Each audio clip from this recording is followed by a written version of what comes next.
And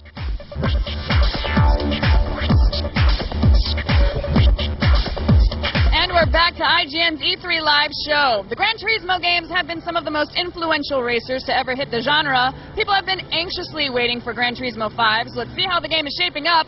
With us is Chris from Sony. Welcome, guys.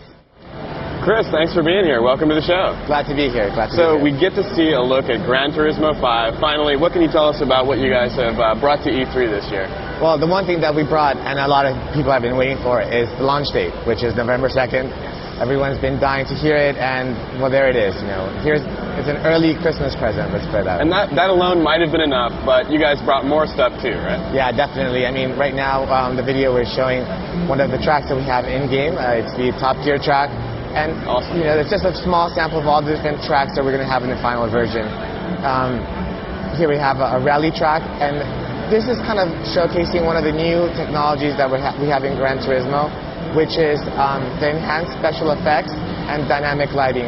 This is the Toscana track, and in the game you're going to see a full progression from day to night, and then that's when you're going to see like the headlights come up, and you're going to be able to see the enhanced special effects like I just mentioned, which is all the dust particles that are kind of floating in air, and being able to really feel like you really are that rally driver, that you really are at that track, and that after the race is over, you're going to have to wash your face because it's all full of dirt. And you've got headlights and high beams now, right? Exactly, and that's just some of the few features that we're showing here today, but there's a slew of other things that will be in the final version as well. Awesome. So there's the Top Gear track, the Toscana track. What are some of the other tracks? We've got a couple of European tracks that we're showing as well. We've got Madrid, we've got Rome. And quite frankly, I like to show people Rome because how often do you get to take like a Ferrari out in Rome and just close down the street? I haven't taken a Ferrari to Rome in a really long time. Exactly. So this will be great to finally be able to do that again. Yeah, I mean, and that's exactly the reason why we get to travel around to all these different places and kind of see the potential of you could actually race here. And not only that, so we take them there in terms of racing, but what happens after your race? You want to kind of tone down the mood and have something where you can just relax and just look at the beauty of the cars. So that's kind of what we're seeing here. This is the photo travel mode, right? That's right. So we have different locations around the world. Here we're showing Kyoto.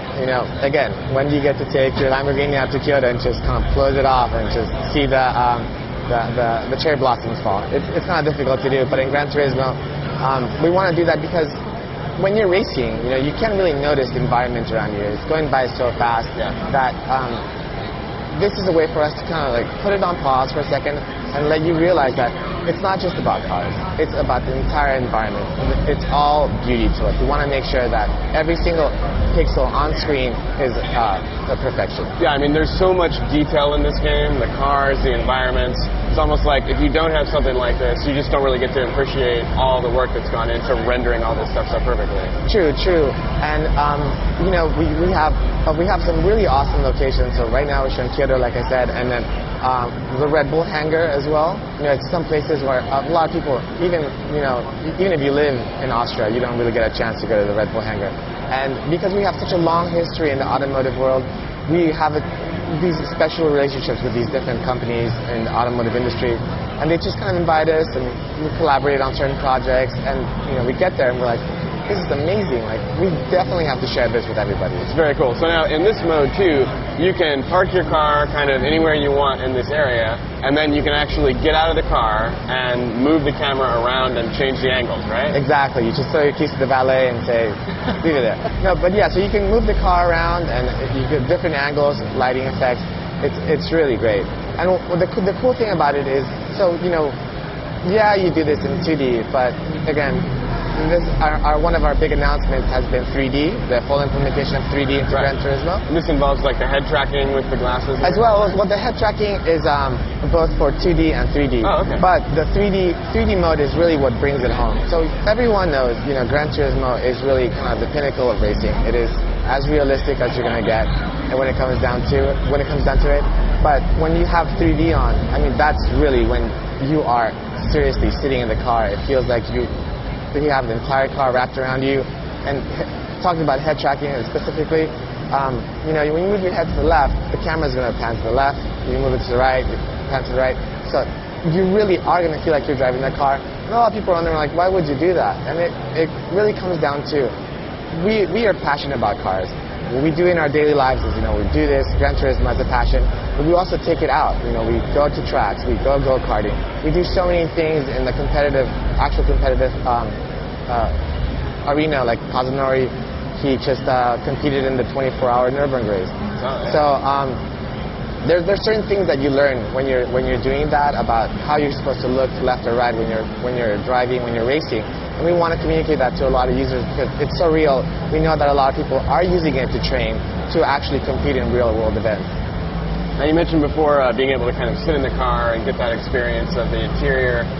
There are two classes of cars in Gran Turismo 5, right? We've got premium and standard. Can you tell me a little bit more about how that breakdown works? Well, it's the golden 80-20 rule. Basically, we have like around 800 of the standard cars, and it's a huge amount of cars. Yeah, and overall, you're going to get like 1,000+ cars, so it really is a lifetime worth of vehicle. And so those the premium cars, they're like rendered inside and out. They've got full damage, right? You can see all the damage. Well, yeah. The cool thing about that is because we spend so much time modeling everything, we wanted to make sure that the most current cars that we've done really outshine the real cars. Okay. Oh, cool. Anything else you want to share before we? Well, it's, again, most importantly, November 2nd is our launch date, so everyone, go out there and... Finally. Start waiting in line. It's going to happen. Let's start waiting now, right? Yeah, exactly. And again, implementation of 3D, which is a brand new technology, face tracking, over 1,000 cars, a huge number of tracks with different configurations. There's just so much out there. Oh, and also, the most important factor, the multiplayer mode, which is a brand new mode for Gran Turismo. Fully developed, considering a lot of like social media kind of interactions that people are looking for when they race. And GT5 is kind of focused on having your own space, right? Your personal space where you can track your trophies, what cars you've gotten, and you have a friends list in there and everything, right? Exactly, and it's one of those things where people are constantly asking us, what can we do? What can you guys do for us in multiplayer? And we've been listening to that. Excellent. Well, really looking forward to playing it. Really looking forward to hitting that Top Gear test track, too. So awesome that you guys got that in there. Definitely. Chris, thanks so much for stopping by. Looking forward to playing Gran Turismo 5 when it comes out. Thanks again. And Jess, let's kick it back to you. Thanks a lot. Looks very good, and I can't wait to slip into the driver's seat. Now, remember that you can check up on this game and more at e3.ign.com. Up next is another Sony exclusive racer, but this one is a little bit different. Get set for MotorStorm Apocalypse.